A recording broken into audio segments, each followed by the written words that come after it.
vzdálenost přesně 99 cm na metr. Jo? Co se týče hodnocení, tady to je celkem jednoduché. U otočných terčů mezi 6 a 7 souhad platí čára. Jo? Potom uvidíte. Nenavazují na sobě čáry, takže platí čára, jo? Jak jsou čáry?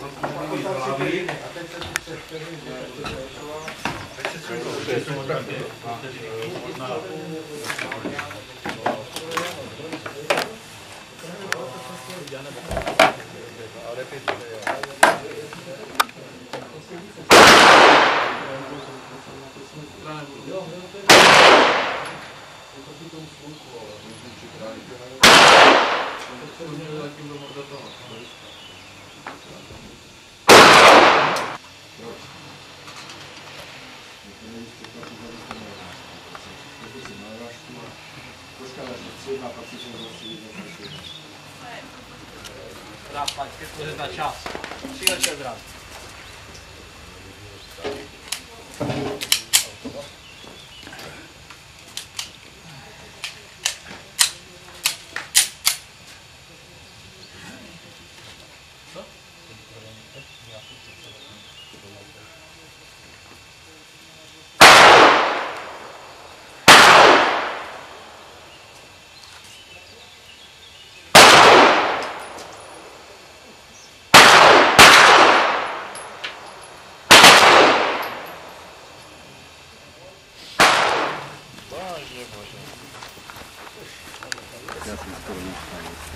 Takže, tuhle škrtáme, 2, 4, 5, tuhle škrtáme, 2. Takže už mám větší rozpět.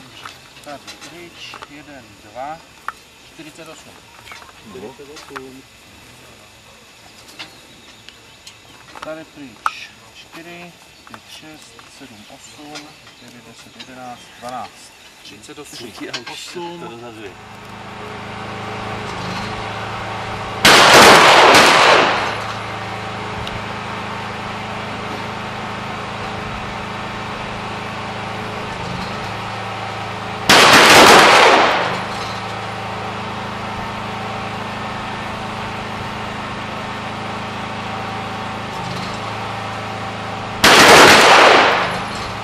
Pánové, chci vám gratulovat k výborným výsledkům. Všem vyhrání můžeme jeden. Takže vemu to odzadu. Na 14. místě s nástřelem 391 bodů se umístil pan Růžička. Ještě to bylo 2 body. Gratuluju.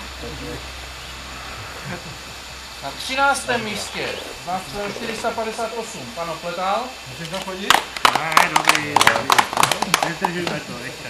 Na 12. místě s nástřelem 468 bodů pan Hruzek. Na 11. místě s nástřelem 483 bodů pan Brožek. Na 10. místě s nástřelem 484 bodů pan Valášek. Na 9. místě s nástřelem 506 bodů pan Stuplík. Na 8. místě s nástřelem 508 bodů pan Klesnil. Na 7. místě s nástřelem 514 bodů pan Prdoň. Na 6. místě s nástřelem 517 bodů pan Bikán. Na 5. místě 538 bodů pan Cihlář. Na bramborovém 4. místě 541 bodů pan Kopečný. Na 3. místě, na 2. až 3. místě skončili dva pánové se stejným nástřelem, pan Václavík a pan Kubík. Oba dva mají 553 bodů.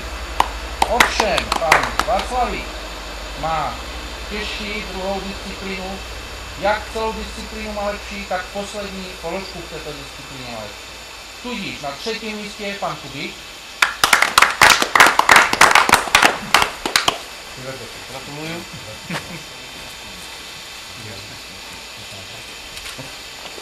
Na druhém místě pan Václavík. Gratuluju. A na prvním místě na 556 bodů pan Litorově. To dělá tak výraz takový.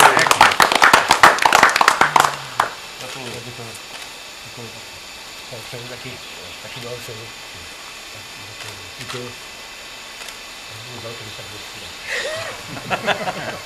Všem vám děkuju za vzornou účast a při příštím ročníku se tu na vás těším. Sportovní střelbě zdar. A myslíš to zvlášť.